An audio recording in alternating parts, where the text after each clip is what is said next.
neighborhood of Willow Creek had always prided itself on its pristine lawns and identical mailboxes.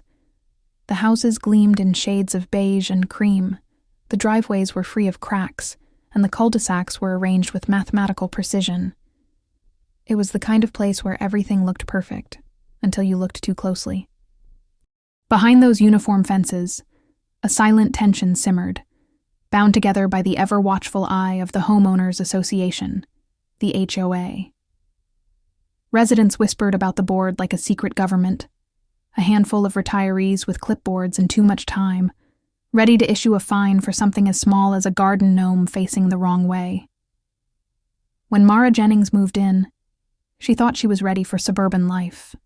She'd sold her small farm on the outskirts of town, trading in acres of open land for a tidy half-acre lot closer to her job. It was supposed to be easier. No livestock, no mud, no fences to mend. Just peace. But peace, she quickly learned, was not part of the HOA's agenda. It started with the letters. The first one came a week after she moved in. A neatly folded notice slipped into her mailbox. Violation, unapproved garden structures. It referred to her raised vegetable beds, 3 small wooden frames tucked neatly behind her house. They weren't visible from the street, but apparently someone, somewhere, had noticed. The next week brought another notice, this time about her wind chimes being audibly disruptive after dusk. Then came one about her trash cans being visible for more than 15 minutes after pickup. Each letter was signed the same way. The Board of Willow Creek HOA. Mara laughed it off at first. Everyone warned her that HOAs could be picky, but this level of scrutiny was absurd. Still, she complied, not wanting to stir trouble. She removed the wind chimes, built a small screen for the trash bins, even measured her garden boxes to ensure they met regulation height. But it wasn't enough. Every adjustment led to another letter, another violation. And then, one bright morning, came the notice that would start everything. It was printed on thick white paper, folded twice, and left on her doorstep like a summons. The headline read, "Unauthorized livestock on premises." Mara stood there, blinking at the accusation. Livestock? She hadn't owned any animals since she left her farm. But when she flipped the paper over, there was a grainy photo, taken from behind her fence, of a chicken. A single red hen, scratching the dirt beside her vegetable patch. The problem was, the hen wasn't hers.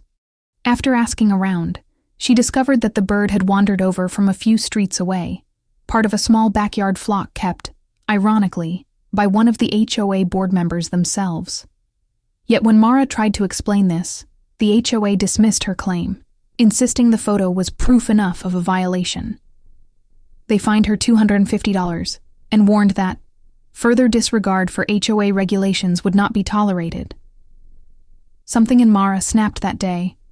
For the first time since moving to Willow Creek, she stopped caring about fitting in.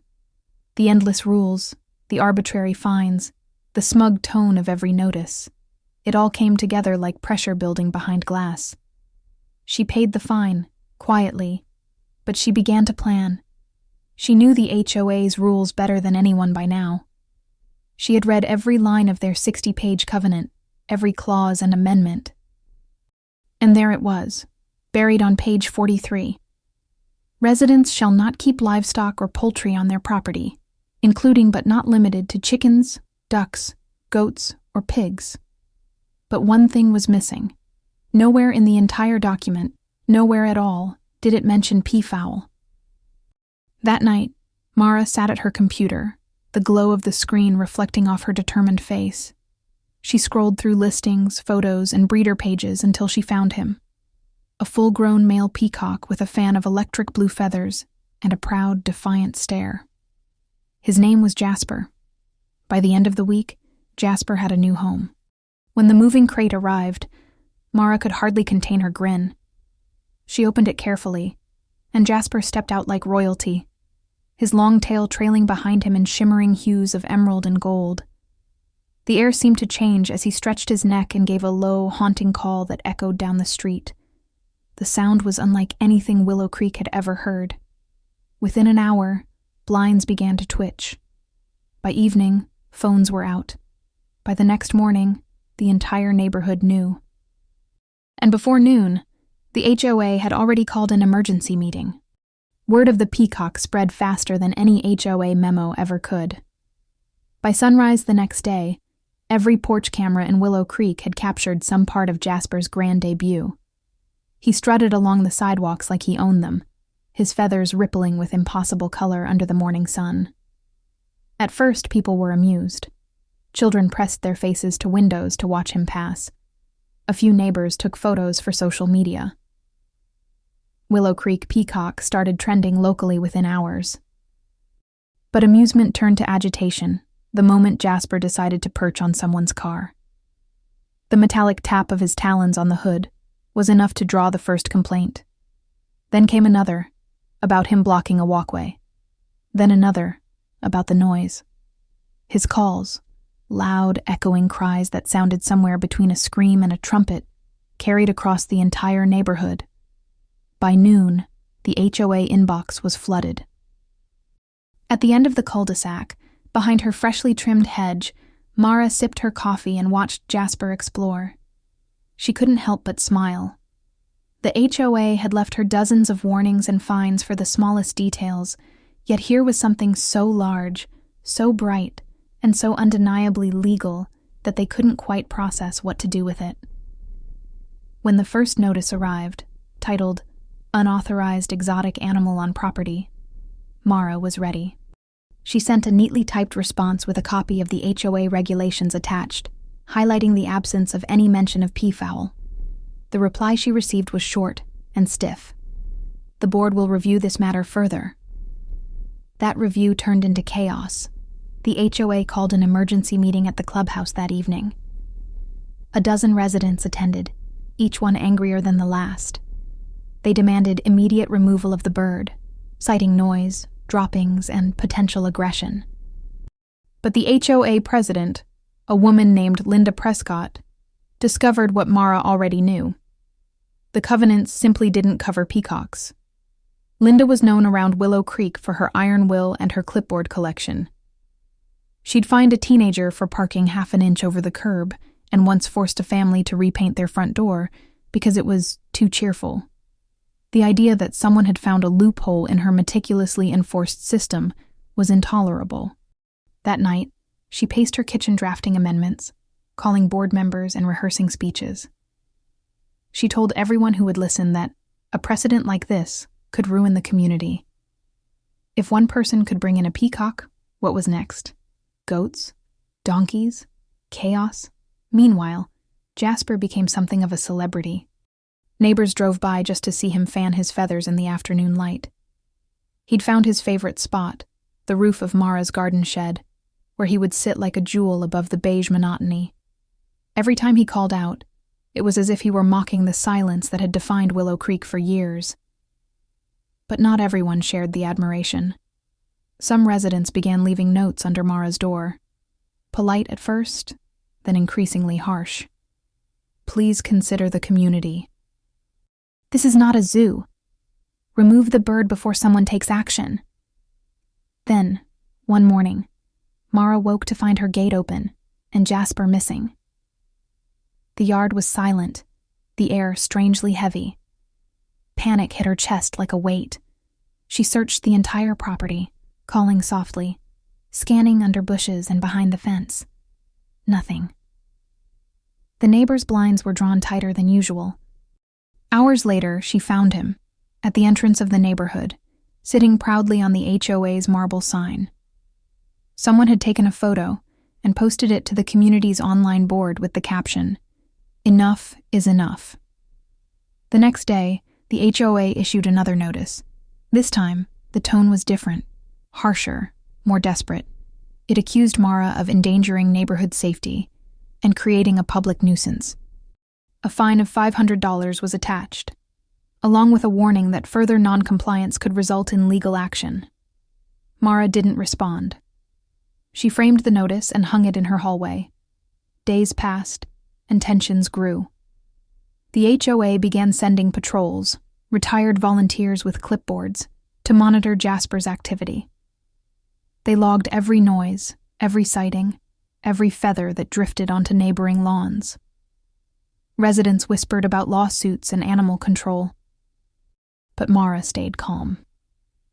She had contacted the local wildlife office, who confirmed that keeping a peacock was legal in her area, as long as it wasn't classified as livestock.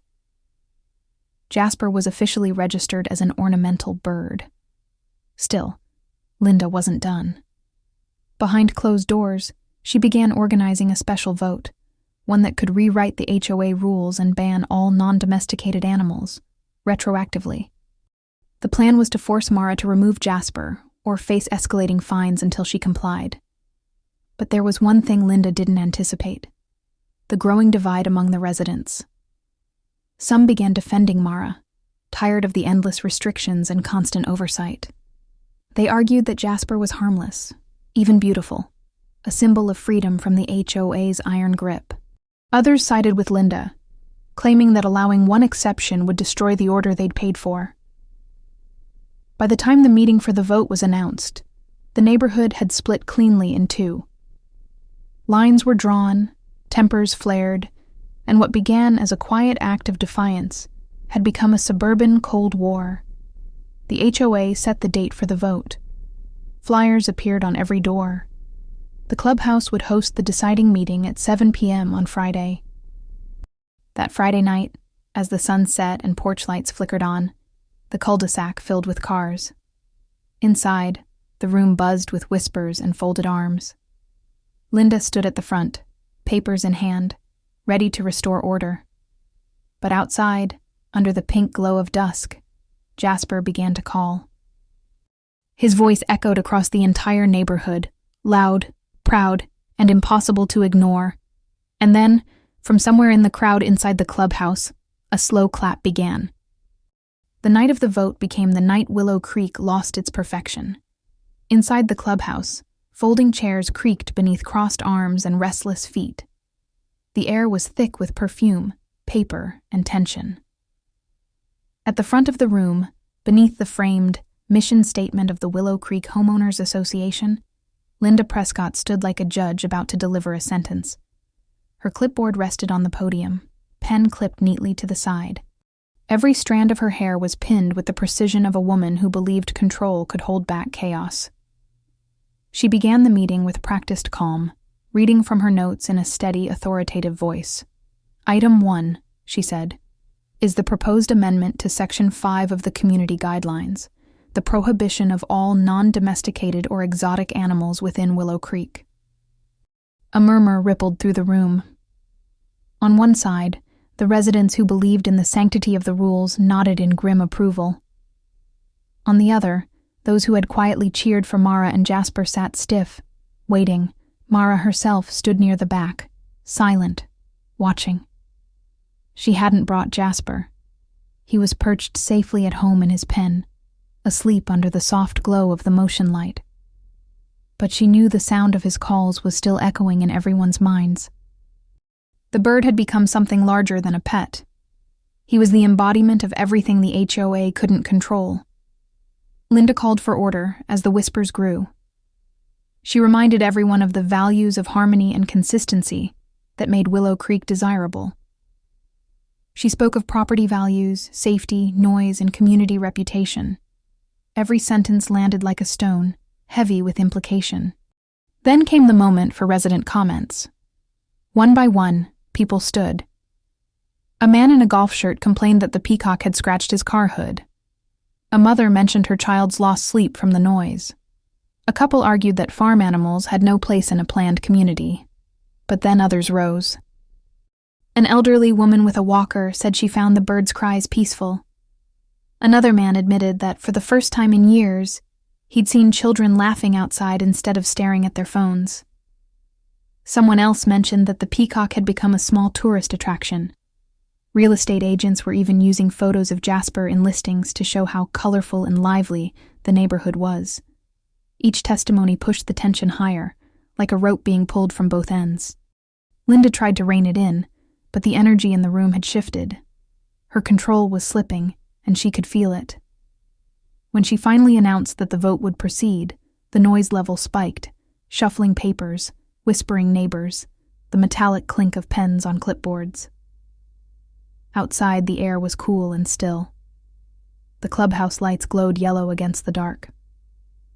Somewhere in the distance, a sound stirred, the low, resonant cry of Jasper waking. Inside, the ballots were counted by trembling hands. Each slip of paper landed in the box like a heartbeat. Yes. No. Yes. No. When the count was finished, Linda cleared her throat. By a vote of 13-12, she said, the amendment... She stopped. The papers in her hand trembled slightly. She read them again. The amendment does not pass. The room erupted. Half the crowd cheered, the other half shouted in disbelief. Linda stood frozen, her face pale, as the sound of victory rolled through the clubhouse like thunder. Somewhere, a chair tipped over. Someone clapped, someone laughed, someone cried. And above it all, echoing through the open clubhouse doors, came Jasper's triumphant call, sharp, wild, and perfect in its timing. Outside, people spilled into the street. The night smelled of cut grass and adrenaline. Some residents stormed home in silence, while others stayed to celebrate.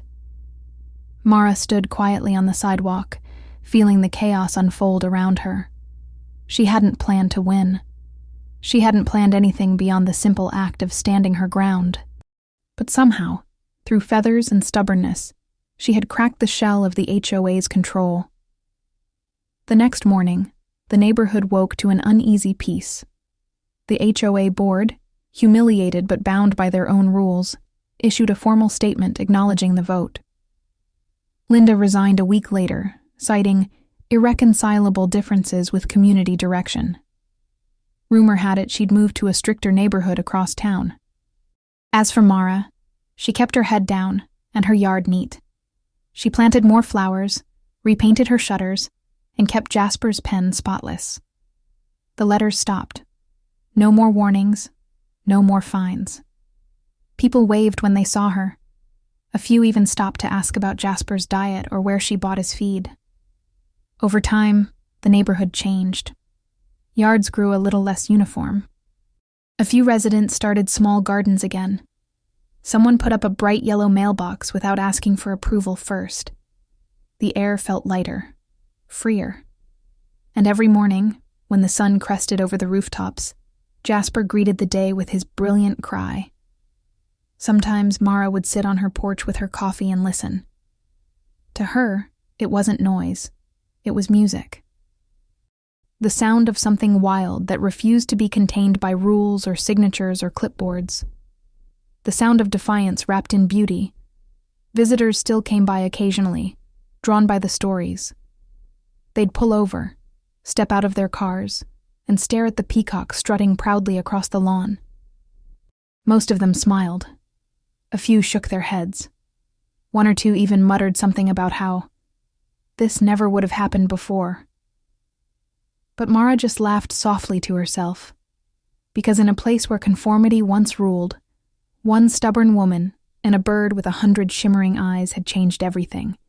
And no matter how many times the HOA tried to rewrite its rules, there was no undoing that. The legend of Jasper the Peacock and the woman who outsmarted the HOA became part of Willow Creek's history. A story told in whispers and laughter, with just a hint of rebellion in every retelling. And somewhere, when the night was quiet and the streetlights buzzed, you could still hear him. A single, distant call, sharp, proud, free.